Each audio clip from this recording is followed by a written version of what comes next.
On this episode of The Eternities, the alternative education expert Jerry Mintz and the singer-songwriter Daniel Sage. So what are the worst abuses of the mainstream? You know, how is it failing kids? In every way imaginable. Because, you see, their whole thrust is to force kids to learn things that they think are important for them to learn, rather than basing the education and the curriculum on their interest. So the more you do that, the more you extinguish the natural ability to learn.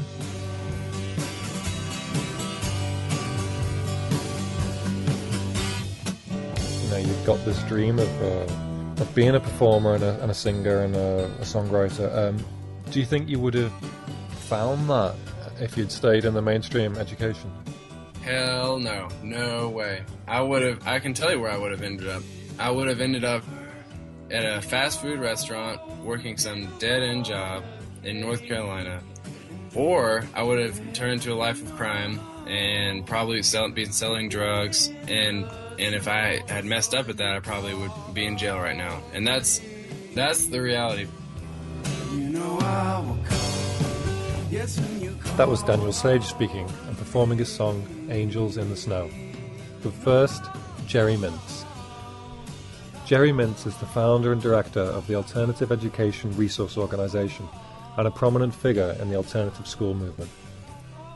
Additionally to his 17 years as a school principal and teacher, he has helped found more than 50 public and private alternative schools and organizations. I started the interview by asking him about where his passion for education began. It's interesting because I always thought I was going to be a scientist, and I kind of gradually evolved into this field. I wound up going to an alternative college called Goddard in Vermont. When I was in college, I also did some substitute teaching in the public schools and realized, wow, I could do this a whole lot better than they're doing it. And, of course, I was already in an alternative learner-centered college. Goddard College had no grades, no tests, and you did your own independent studies, and so on. So it's simply that you enjoyed teaching and you saw the lack in the system. Well, yeah, I began to see that there was the public school, the regular school system, for some reason, was very flawed. And my whole orientation was very different. And I guess if you want to go back far enough, I'll tell you why that my orientation was different. And that was that my grandfather we used to visit him in Massachusetts every couple of weeks or a week or two, and he would sit down with me. Now, he was a lawyer, he was a writer, philosopher, and he would sit down with me and he would say, "What do you want to learn?" So, of course, that to me became the obvious paradigm of how someone should learn. And I would tell him what I was interested in. And he was talking to me about the ego, the id, and the superego when I was 7 years old, and agnosticism and atheism and religion. And he all these kinds of things when I was really young. And people thought he was crazy, but I can remember everything he was telling me, and it's had quite an impact on me. So later on, as school went on, I realized, this is just not a very good approach. In fact, even in high school, when I was there, I organized all my friends when I was about 15 into what we called the Thinkers Club, and we would meet 2 or 3 times a week and discuss the things we wanted to talk about and we wanted to learn, and we even had our own guest speakers. And so this is, I realized in retrospect, was I guess the first school I started. I've heard it said that, I think it's true, isn't it? The Western education system comes largely out of the 19th century Prussian system? Well, there are a lot of ways that people have described it for a lot of purposes, but that's one. And it is actually true that this system, the Prussian system, was being viewed here and in other parts of the world as some kind of ideal. And it was a very authoritarian system that was forcing kids to learn a lot of stuff and forcing nationalism. And so people looked at that and they thought, oh, well, this is what we should emulate. And they literally sent thousands of American educators there, and they came back and they kind of modeled it on that approach. But then other people are looking at it in terms of the fact that, well, this was the beginning of the industrial age, and people needed to be trained to follow orders and sit down and do what they were told and not even understand the whole picture, just do that part of it. And so I think that's one reason why everything was so fractionated and not necessarily holistic, kind of the opposite of holistic. So what was the educative, or how were skills passed on previous to that? Was it more like an apprenticeship style of? Exactly. Before that, it was apprenticeships. It was people, being tutored at home, those who were being educated in that way. And so it was quite different. And so, of course, all of our early presidents who could be said to have been homeschooled or self-schooled, people like Abraham Lincoln and Washington and so on. It's kind of a more organic system, isn't it, really? Well, yeah, based on what kids needed to learn. And, of course, the other thing is that, for example, I think it was Washington who was working as a surveyor when he was still in his early teens. Actually, when he was 12 years old, Jefferson was running the whole farm that they lived on. I saw a quote on the Wikipedia page for the Prussian education system today, and it said that Johann Gottlieb Fichte, the German philosopher, was a key influence on the system. And he apparently said, if you want to influence the student at all, you must do more than merely talk to him. You must fashion him in such a way that he simply cannot will otherwise than what you wish him to will. Right. Which is incredible, really. How much of this aim and attitude still exists in the mainstream education? Oh, I'm sure that was the template that they used, and it's been that way ever since. I mean, the ironic thing is, think about it. There was all these complaints about how a record low number of people just voted in the American elections. The worst since 1930.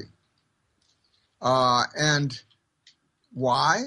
Well, we don't really practice democracy here as kids grow up in their schools. That we don't empower them to make decisions. How would we imagine that when they become adults, they suddenly get this ability? Mm.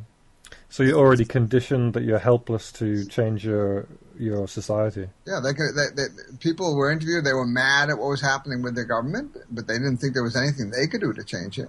I often sum up my education as just being herded from classroom to classroom at the sound of a bell. We had uniforms here, so we're all dressed the same. We all sat in rows in groups of 30, and we were taught by adults who barely knew or liked us. Do you think that's uncharitable, or is that a fair appraisal? Well, no, not only that, but, when I was 15, I wrote a poem about this experience, which is in a book that I wrote. The book that I wrote is called No Homework and Recess All Day.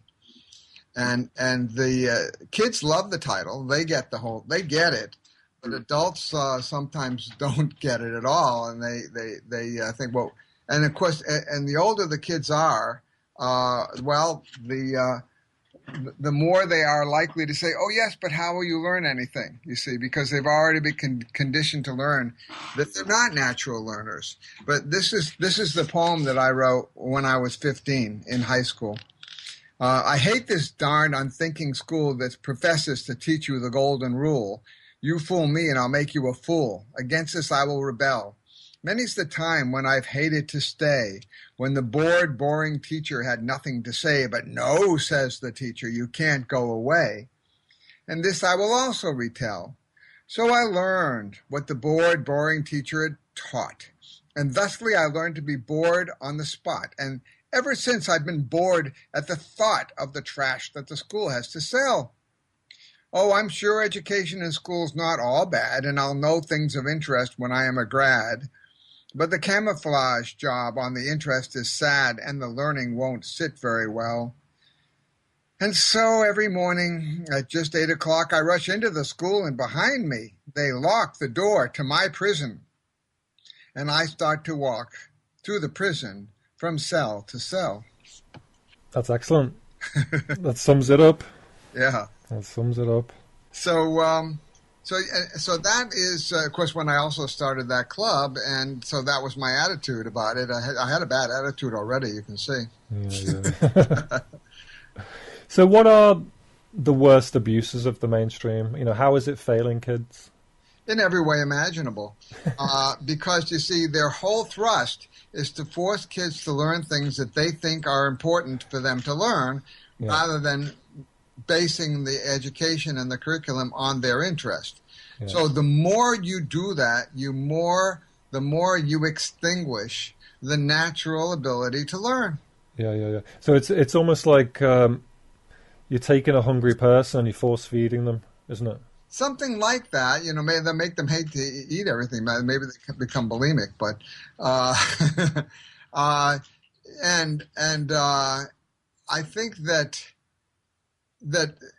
this it's become such a, what's the word for it, such a habit that people don't, if you talk about doing things a different way, they can't understand it, because you see they're raised in this other system, and the Common Core is just more of the same.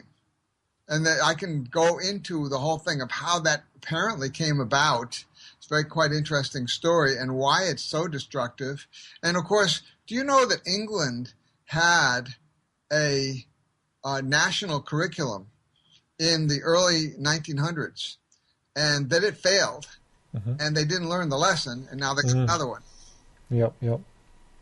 I mean, there's a quote I had I've taken today from John Taylor Gatto, who was he was the New York City Teacher of the Year in 1990, and I guess he's gone on to become a critic of education, has he? Yeah, to say the least. Yeah, and he he stated it quite boldly. He said, "The truth is that schools don't really teach anything except how to obey orders." I mean, is it really that stark? Yeah, I think so. Hasn't the mainstream, though? I mean, I've got friends who are teachers, and I'm told that it's really changed since we were in school, and that it's evolving. Well, for the worst, maybe. Really? But, yeah, because now there's this testing mania around the world that's just catching on everywhere. And see, there's always been people who got it. There's always people who realize, no, this isn't right. And this is going back to the 1700s with Rousseau and the Emile. In the early 1800s, 1830 or so, there was a guy by the name of Bronson Alcott who had a little school going that was, again, a learning-centered school, and then he wound up taking a young black girl into his school. Now, this was not in 1930. This was in the 1830s. And so people withdrew their kids. And so he had, again, after that, mostly his own kids in his school, including Louisa May Alcott, his daughter, who wrote the books Little Men and Little Women. And that was based a lot on that school. So this goes way back, you see, Montessori, Steiner and Waldorf. We're talking the beginning of the 1900s. They got it. They understood this. But it was, I think I know why it's been hard to fight this system. If you talk about John Gatto, Gatto has found the smoking gun a few times in his research. He wrote a book called The Underground History of American Education. And he actually found quotes of people saying that they wanted to dumb people down so they wouldn't make waves and they would just follow orders. And this is important. Legislators that have said that. Yeah, and so, the people who were designing the system said that. Gatto understood this. He takes, I think he's as you say, a critic, but he hasn't come to the other end to the point of, okay, then what do we do about it very much? Whereas that's what we do. I'm not so much interested in criticizing the system as showing the models of what can be. Okay, so before we get on to your work at AERO, I was just curious as to, you said Gatto found the smoking gun. So who is wielding that gun? Who is such an education system in service of? He actually was able to quote people in his research who were saying specifically that they really didn't want to create people who were thinking for themselves or making waves, but mainly people just who they could mold in their hands and make them be what they wanted to. Yeah, but who is this system serving? Who is such a system serving? Well, I think it's serving the powers that are the powers that be. You know, the people who are already in there and who are tending to control things. See, part of the problem, from my point of view, is this: the system is not very amenable to things like research or facts, and the reason is, the education system has become more akin to a religion with rituals that people do because why? Oh, well, you know, that's what I did. You know, I always did that, you know. And so it's these rituals that they keep on following, stupid rituals like homework. Think about homework.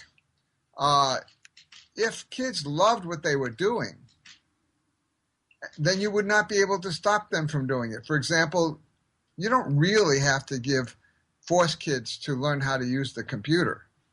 Not only that, but if you did, they probably would never learn it. Right, yeah, so true. But they totally learn it on their own. And so if things are interesting, because you don't have to force them to do it, plus you don't have to worry about them missing anything.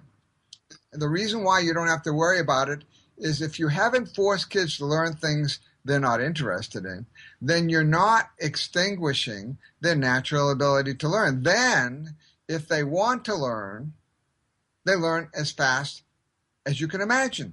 And I'll tell you one interesting story about that, Martin, that you'll find particularly interesting. There was a kid who was an unschooler. So can you just explain what unschooling is? Unschooling is a form of home education that is based on the interest of the learner. Everything is kind of initiated by or by the learner, and you build on that. People who are helping will help that learner find resources, help the child find resources to build on the things they're interested in. And you see, ultimately, all knowledge is linked. You see, therefore, it doesn't matter where you start. If you go deep enough and you're interested, you will learn anything you want. Not only that, but if there's something you didn't learn, you can learn it fast because your ability to learn has not been limited. So I was telling you about this homeschooler, unschooler, who was basically, working for AERO, and he was doing this when he was a teenager. And he was studying the things he was interested in. Well, what happened is he got to a certain point where he decided he wanted to go to college. He was 16, and so went back to his home and discovered that in order to get into a program that they actually had there, a college program for homeschoolers, that he needed to pass these tests, one of which was on algebra. But he'd never studied algebra. He was never interested in it. And I think that it's questionable how much people use algebra in their everyday life these days, but he knew he had to learn this. So he taught himself algebra in 1 week. He studied it. He taught himself in 1 week. He knew it so well that he could teach other people afterwards. He aced the test and got into the college and did well in the college. And you, I suppose, know who I'm talking about. Daniel. That's right. Mm-hmm. The one who is now who just organized a 3-month musical tour of Europe. That's right. And That's right. Couch surfing and stayed at your place. Yeah. He's, 22? He's just turned 23. Yeah. Yeah, I'm hoping to speak to Daniel as well and have a little interview with him at the end of this as well. So AERO is Alternative Education Resource Organization. Yes. Is that right? And your mission is to help create... Trying to make learner-centered education possible for children or people everywhere. How many are homeschooled at the moment in the States? About 2 million. 2 million. So what's about 3%, is it? Well, yeah, maybe 4. Is it on the rise? And that's what we know. Oh, yes. It's, well, 25 years ago, it was about 20,000. Do you think you're going to reach a tipping point where the mainstream comes over to your side and completely changes? Well, it's kind of beginning to happen. I mean, for example, it's for good or for bad, distance learning, which is kind of an offshoot of this, has become a big thing too. And more people of that. It may even bring down the whole college empire because people can't afford it anymore. But in England, there are probably 200,000. And they actually have something every year in which thousands of homeschoolers get together camping out and make a kind of an instant camping village to get together. That's something that happens in England every year. And but the interesting thing is this is not true in every country. So there are a lot of countries in which you can homeschool. On the other hand, you would be shocked to find which countries still have it illegal. I believe Switzerland. Netherlands, it's illegal in Netherlands. It's illegal in Sweden, but it is legal in Denmark and it is legal in Norway, and various things around the world. Then, of course, there's the question of how much it's enforced and so on. There's a big homeschooling movement going on in places like Japan and Korea and China, but it's not legal. But they're not doing much about it. There are also hundreds of illegal democratic schools in Korea. I was just there at a conference. And parents are reacting to the rigidity of that system. And, even the experts, even the education experts have realized in these countries that were so worried about competing on the world market that they are not producing graduates that are creative and coming up with new ideas. They're producing people who are good technocrats. And they realize, we've got to do something about this. And so when I went to this conference, every year we have something called the International Democratic Education Conference. And this last year, it was in Korea. There were about 500 people participating. And while I was there, the government was thinking about doing a crackdown on these illegal democratic schools that the parents had organized. So a democratic school is one where both the parents and the children get to shape their curriculum. Right, and the children, and not only that, but very often the kids are not forced to go to classes unless they're interested in them. Just like Summerhill School in England, which was one of the first ones to do that back in the 1920s. But and we can get on to Summerhill later on, a very interesting story of how they're doing, and they're still fine. So the people in the Asia begin to realize they have to make a change, and of course, this whole idea of adopting the idea of the super testing stuff and the Common Core and national curriculums is exactly the opposite direction in which people should be going. That's your conclusion? Well, not only mine, but mine also, yes. So the way to go is recognizing children as natural learners. What happens in mainstream education for children to lose that ability to naturally learn? Well, what happens is they begin from the very beginning. They've just learned how to do stuff like talk on themselves, walk by themselves. Now they all of a sudden are in school and they're told, you can't learn anything else unless, you do what we say. And we are the ones who have to teach you. Well, you know what? Human spirit's very resilient, and young kids always know that that's not true. But over a period of 6 or 7 years or so, it gets gradually extinguished.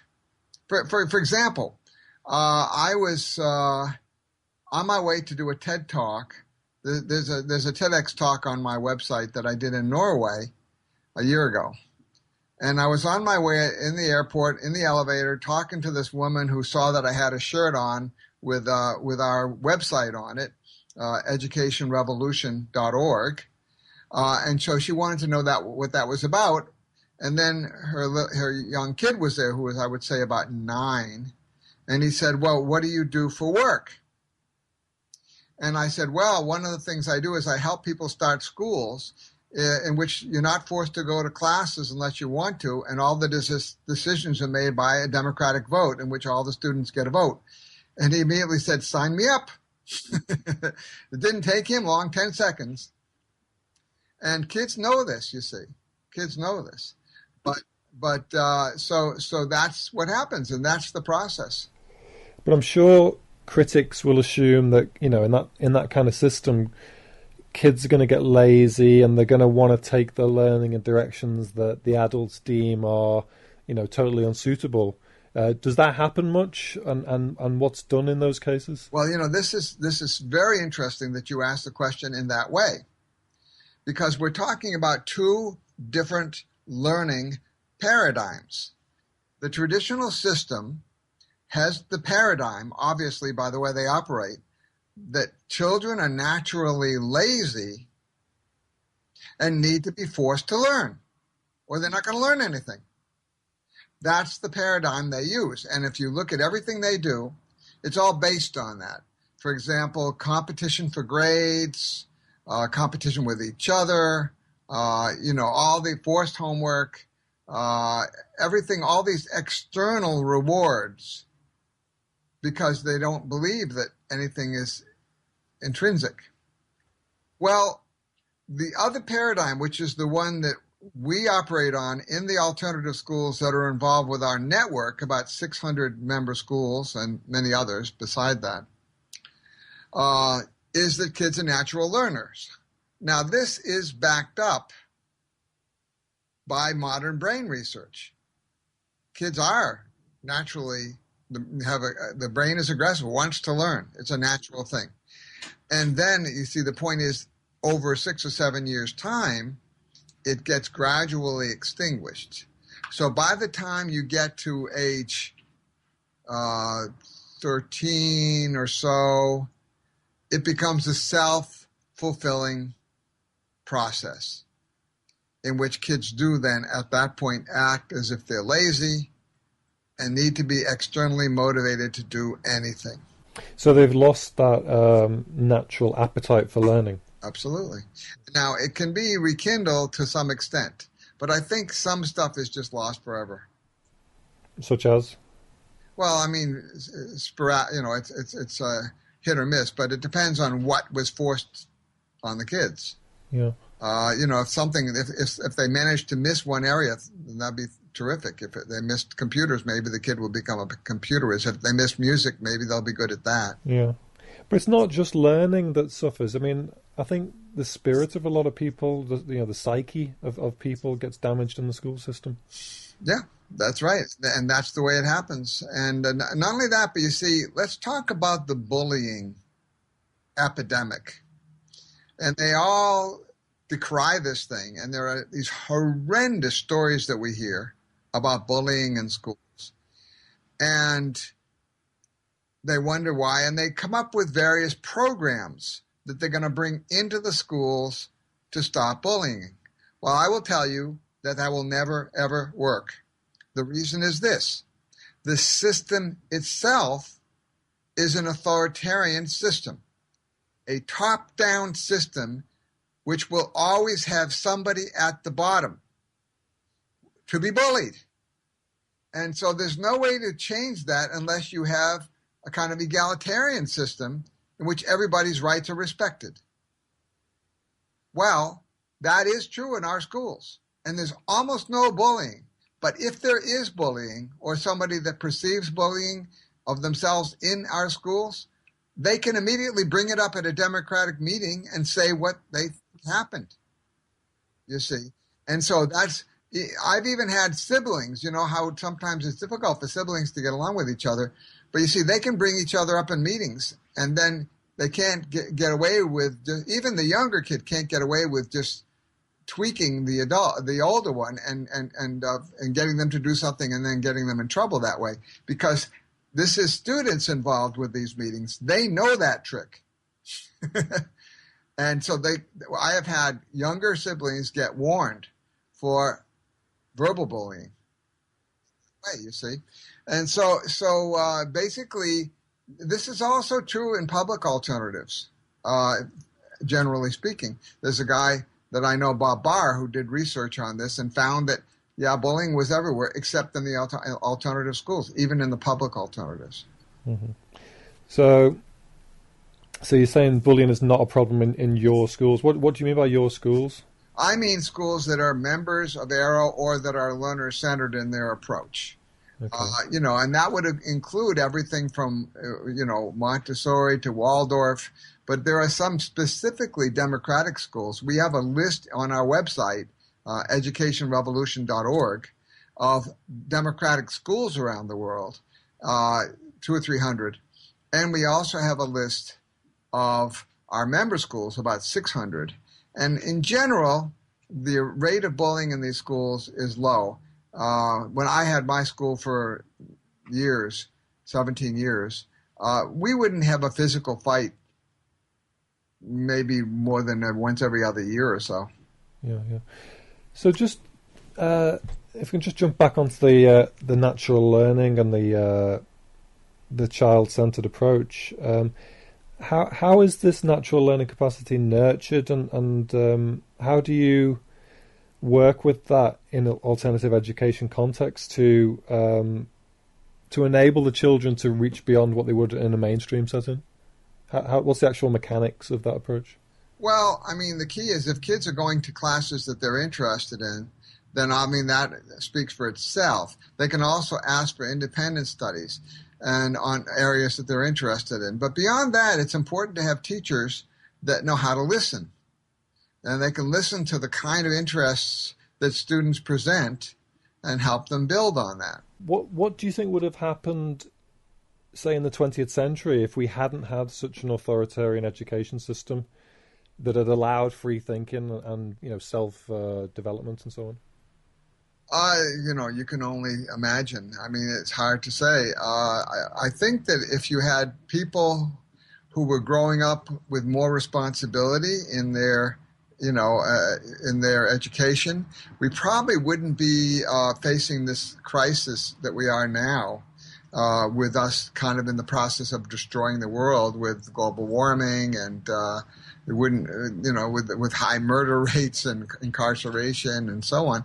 So I think that I can imagine that that would not be the case if we had raised more responsible and creative students.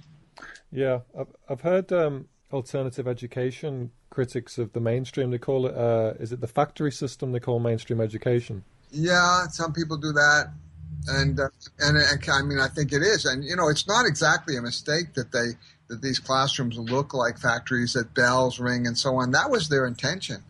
Yeah. So what it's doing is, according to people such as yourself, it's actually manufacturing a lower class of people that's now created this world that's lacking, and with all the social issues and it's a throwback to when the early industrial age, when maybe those things were needed. Maybe at some point, I don't know, but certainly not true now. We know that education can be vastly improved, but can our societies accommodate it? Financially, and I mean, how can everybody get that level of independent learning going? Because to a certain extent, the school, there's efficiencies and certain roles that the old system performs, isn't there, that aren't going to be easy to replace? Well, I don't think it's a matter of money at all. Generally speaking, the per student cost in alternative schools is much less than the regular system gets for them. And for homeschoolers, it's even less than that. And the interesting thing is that there's some research done on homeschooling and testing, and the average homeschooler was something like the 86th percentile in some research that was done here. In fact, it's funny, when homeschooling first started becoming a big thing, well, of course, they forced them to take all these tests because they were sure that those kids certainly couldn't do as well as kids in their regular schools. And when they discovered that they were running rings around the regular kids in the system, you didn't hear them talking about that so much anymore. Sure, but not everybody can or wants to teach their own children, right? Well, you see, yes, that's true, and or even should. But the fact is that more and more today, homeschoolers are coming up with innovative ways of doing this through homeschool resource centers, so that the parents don't really have to do it themselves. You know, the parents have the right to hire tutors. And so this is essentially what's happening in a lot of places. There's a good example of one, and it's an amazing place called North Star in Massachusetts in the United States. And they have about 70 or so kids there that are going when they want to which classes they're interested in, because they're all technically homeschoolers and the parents have the responsibility. And, you know, most of these kids are winding up going to college and university very young. And it's amazing some of the things they're doing. Their stories are incredible, too. On our website, we have some videos of interviews with them, and they were also last year before last, keynote speakers at our conference. We have an annual conference every year. This year, we're not sure if it's going to be at the end of June or the end of May, and it will be here on Long Island in New York. And it really depends on which keynote speakers we're able to get. We're working on this now. Mm-hmm.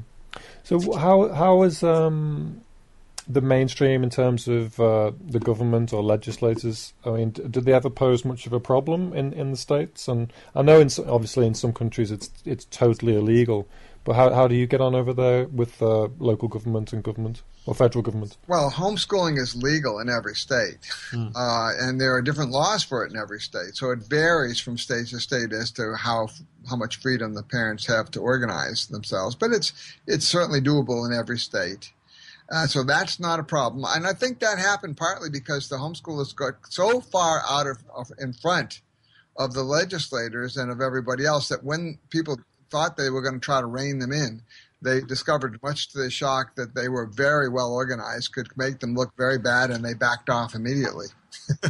So that's what's happening. We don't do much in the way of any kind of direct lobbying, because we are a nonprofit organization. We're kind of limited as to how much we can do, but we certainly report on it. And what's very interesting is that, kind of related to this whole idea of the approach that was being taken to kind of force all these kids to take tests and everything, there was an attempt to take all this testing information and put it in the hands of certain organizations where it would all be filed there and accessible to who knows who. And it was an organization called In Bloom that was going to do that, and they were all tied into this, testing Pearson business, Common Core, all that stuff. And what happened is that parents were so up in arms about it that they were actually got to get their legislators to pass the funding bill or general funding last year was tied to disassociating themselves with that organization. And what happened is that passed. And after it passed, In Bloom went out of business. So that was a direct result of parents reacting in that way and letting their legislators know. And it just shows you that there is a grassroots movement happening. Another one is that the parents have discovered that they have the right to opt their kids out of taking these draconian high-stakes tests. And there were 10 to 20,000 New Yorkers that kept their kids out of the tests last year. I talked to a kid yesterday who said that there were maybe only 10 kids in his school taking the test last year. And even the teachers and the principals are saying, don't take this test. It's quite incredible. And the reason why the governor, for example, of this state, of New York, has kind of been on that side is it's a financial one. Millions and millions of dollars come from the federal government and from Gates Foundation and so on that backs this up. And if you don't do it their way, it's a bribery, really. And I believe it's unconstitutional, but we'll see if that case ever gets taken up. I think that it's interesting to see that the reaction to this is becoming very, very strong. So how do homeschooled young people then display their learning to employers if they're not tested or if they don't get qualifications? Or do they then go on, at the end of their education, do they then go and take qualifications? Again, that varies from state to state. In some states, they can actually get a diploma if they homeschool, but not in New York State. On the other hand, homeschoolers have knocked all these barriers down. There are 1,000 colleges now that don't even require SATs. They want to look at the individual. They don't really care sometimes if you have a diploma. And on the other hand, there are a lot of homeschoolers that are taking the GED test, the high school equivalency test. And, that's one way that you can show a college what you can do. You can do SATs, you can do the high school equivalency, you can do portfolios. And what they've discovered, the colleges and universities, is that kids from democratic schools, alternative schools, and homeschooling make really good students because they have not been jaded. They have not had their interest in learning destroyed. So they will go out of their ways to take them. But how do they assess the whole student, whether it's a homeschool student or mainstream student? They look at everything, and they look at the individual, and the interview is important too, you see. But they look at portfolios. Coming to the end now, I guess the point to end it on would be if you've got advice for parents to consider when thinking of their children's education, both for those who may be parents who may be a little complacent and happy to have their children in the mainstream, and also those parents who are thinking of alternative education. What should these parents consider, do you think? Yeah, well, if you think everything is fine, try following your student all day. Just do everything they do and see if you would be willing to put up with that for more than a day.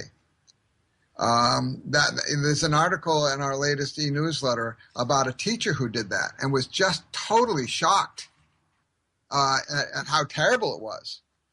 A teacher who'd been teaching for many years wishes that she had done this much earlier. So we put out an e-newsletter every week, and it's free. And if you go to our website, educationrevolution.org, you can just sign up for the e-newsletter. Not only that, but you can read a lot of free articles. You can find even a local representative. We have representatives around the world. You can look at the websites of these alternative schools. You can look state by state or country by country and see if there's something near you where your kid could go. And so this is the way to move in that direction, I think. 1, 2, 3, 4.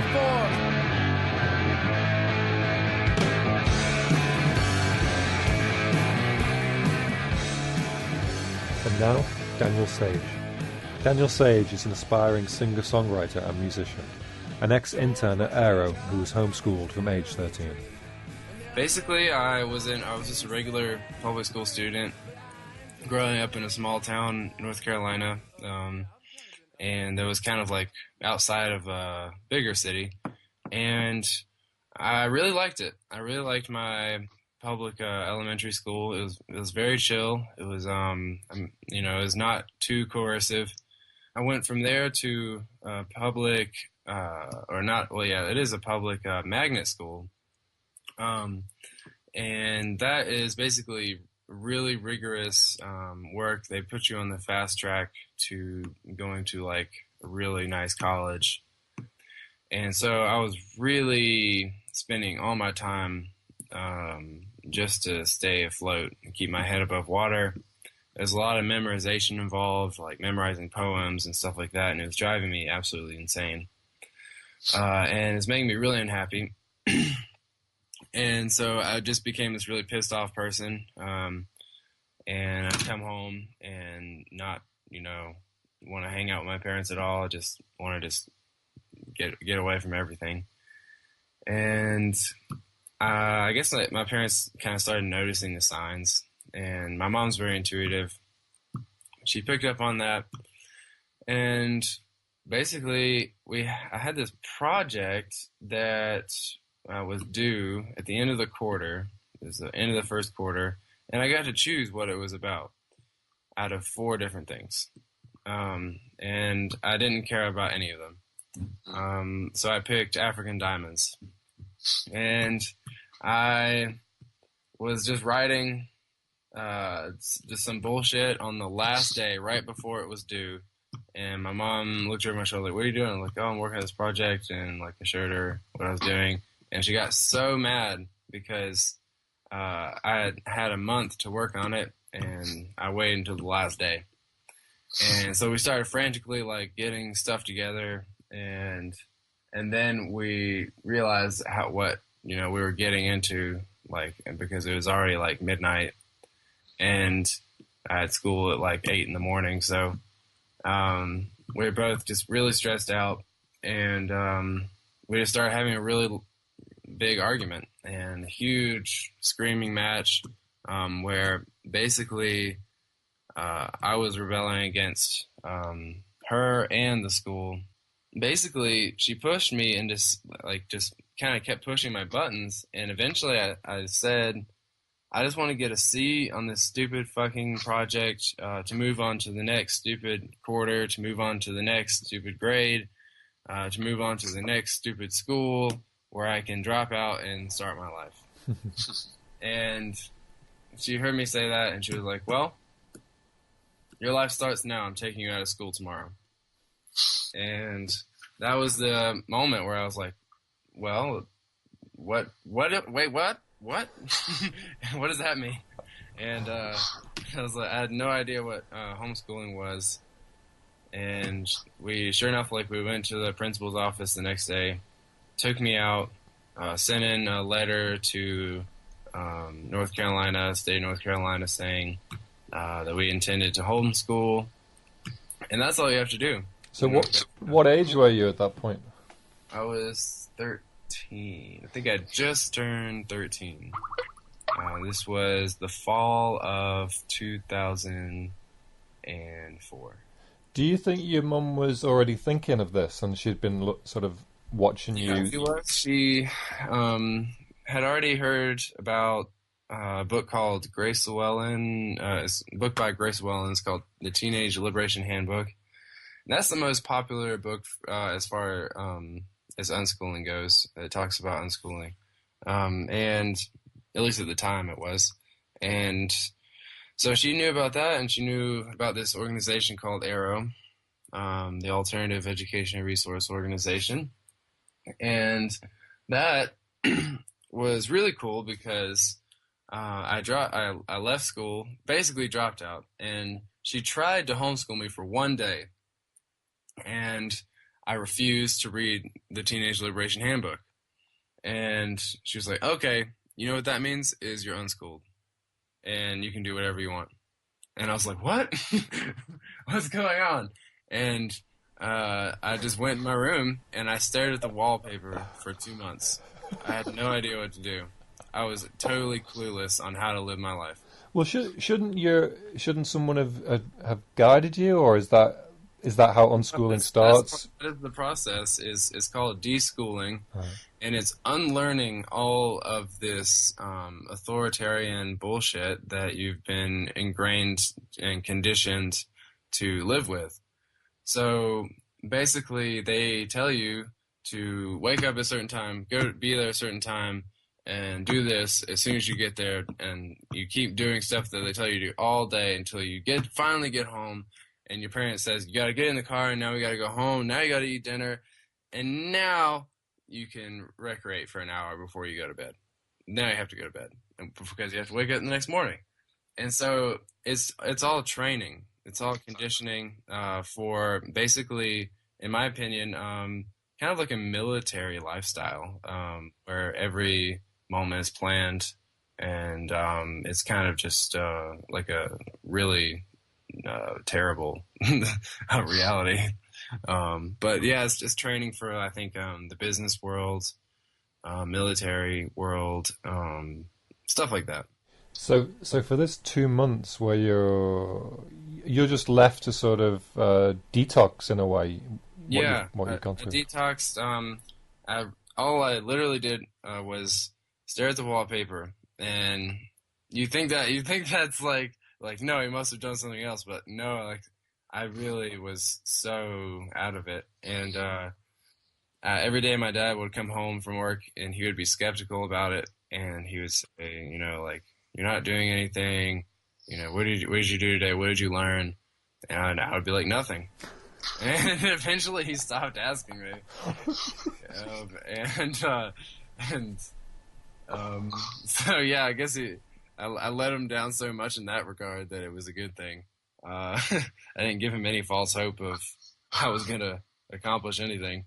And so yeah, my whole family was skeptical, except for my mom, because I think she was reading about it constantly and studying about it on her own. Was any material given to you in the 2 months, or any suggestions made to you, or did you have any ideas? Just that first day, she was like, "Why don't you read Teenage Deliberation Handbook?" And I was like, "No." Besides that, no. She left it like on the table. I think I tried to read it after like a month or something like that, but I wasn't interested in it. Were you happy to leave the public school system at that point? Oh, so happy. I felt like I was on like a huge, just like vacation that was just like paradise, basically. I felt like I had died and went to heaven. While you were suffering sort of in that last year in school, do you remember like that you had any dreams that were being submerged? Like, if only I didn't have school, I'd rather do this, I'd rather do that. Or were you already so disorientated by that point that all you wanted was the end of the stress of the school? I have this theory that school, if you're in school your whole life, there's a point where your creativity and your imagination dies, and that's around the age of 13. I think it's about that age, and I think I was already a couple months past that. So those last couple months, because that summer was okay. Like I rebounded, and then I went back into 7th grade, and it was just hell. And so that was I didn't really have any creative thoughts or kind of any sort of personality. I don't know. It's really weird to think about that. But yeah, basically, no. I did not I had no idea about anything, what I wanted to do. All I knew was to do what I was told. So what happened after this 2 months of staring at the wallpaper? So after those 2 months, I started getting on the computer. I started downloading music illegally, and I just started listening to as much music as possible. And I just became obsessed with creating a digital library of music. And I just kind of just spent a lot of time meditating in my room.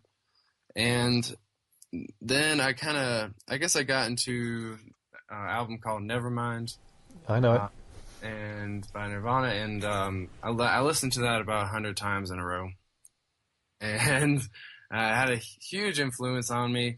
My oldest cousin was 16 at the time, and she would just drive us around whenever, like on the weekends. And so I spent more time with them, just riding around, basically just going to places like the mall and doing stupid pranks at people and kind of living a little rebellious life. And then the summer came, and my mom drove us to the Alternative Education Resource Organization's first annual conference in 2000.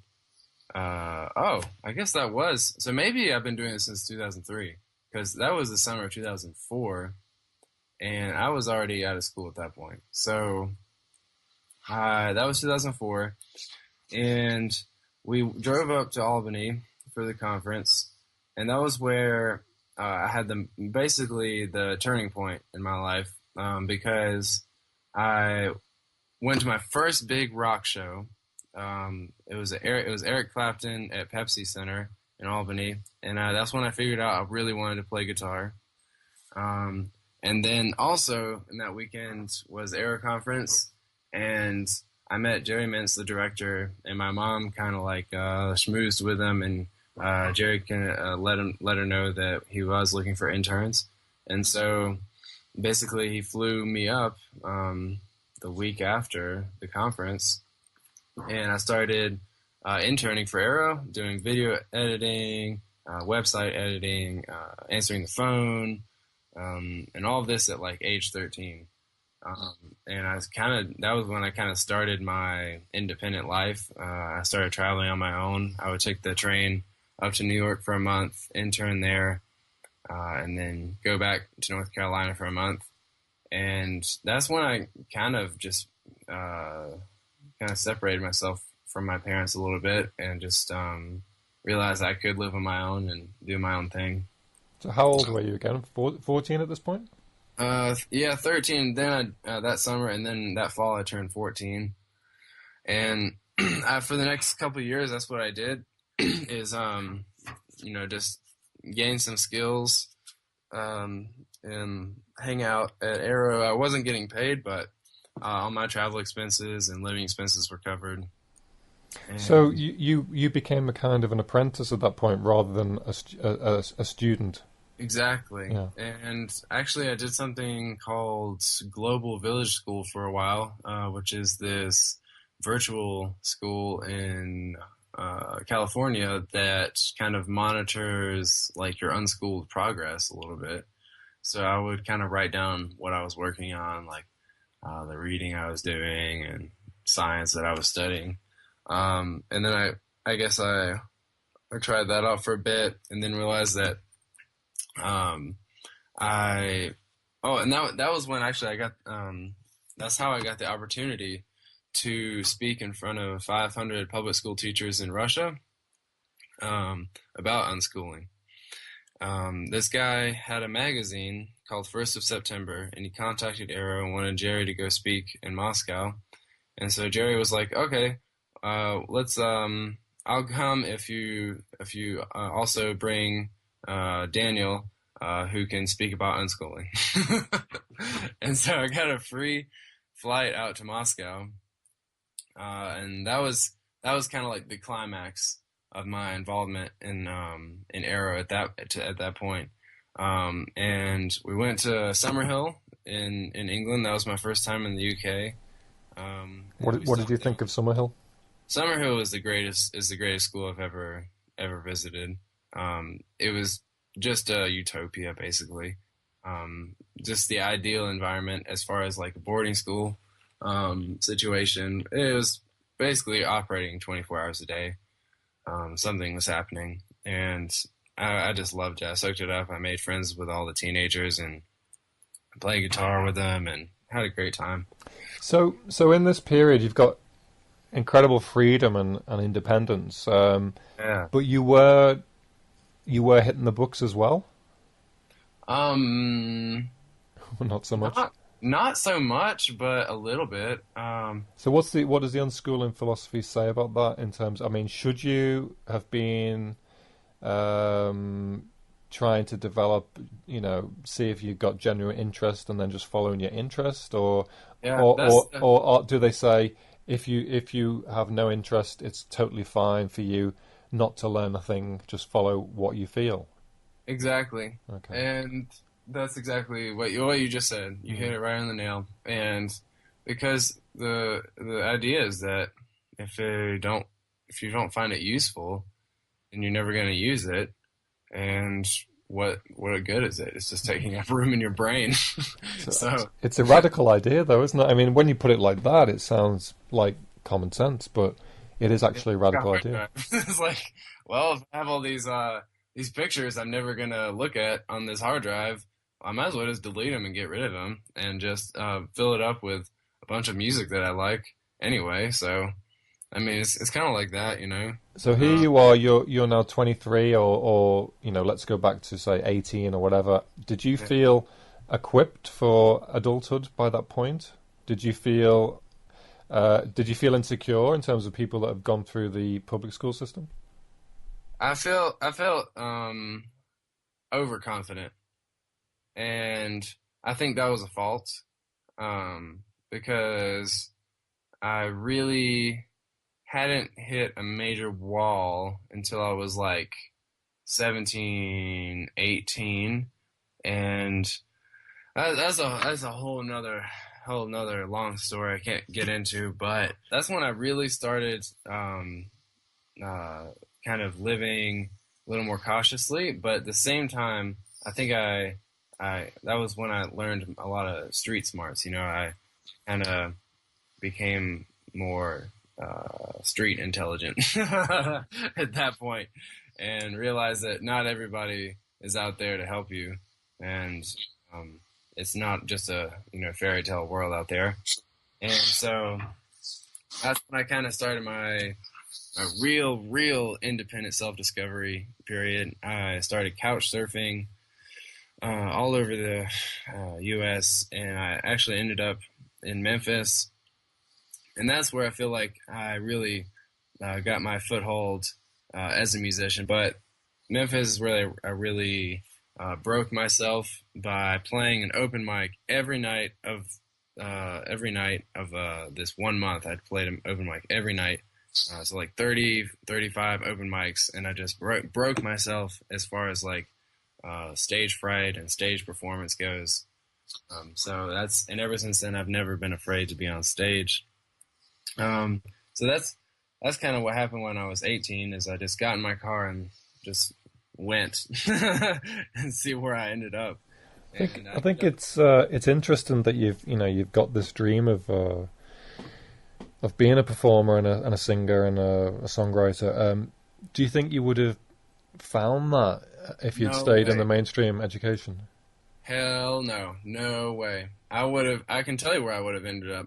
I would have ended up at a fast food restaurant working some dead-end job in North Carolina, or I would have turned to a life of crime and probably been selling drugs, and if I had messed up at that, I probably would be in jail right now. And that's the reality, because I come from a very poor family.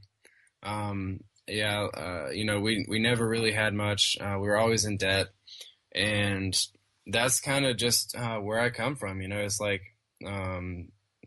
it's the South. It's a little bit redneck. It's a little bit broke, and I know myself, and I have this rebellious streak, and so I know that I would have just found a way to just create this really high level of dissonance between myself and the world, and I think that's what would have happened to me if I had stayed in school, and I probably would never have picked up a guitar. With regards to your academic skills now, or reading or writing, or those basic skills, are they all in? Do you feel like they're all in place sufficiently? Yeah, I mean, I helped run a conference this past year. It was AERO's 11th annual conference, and so I had to do a lot for that. And I just actually sent in a proposal that I wrote. We'll see if it gets accepted or not, but it's for the IDEC, which is the International Democratic Education Conference. It happens in a different country every year.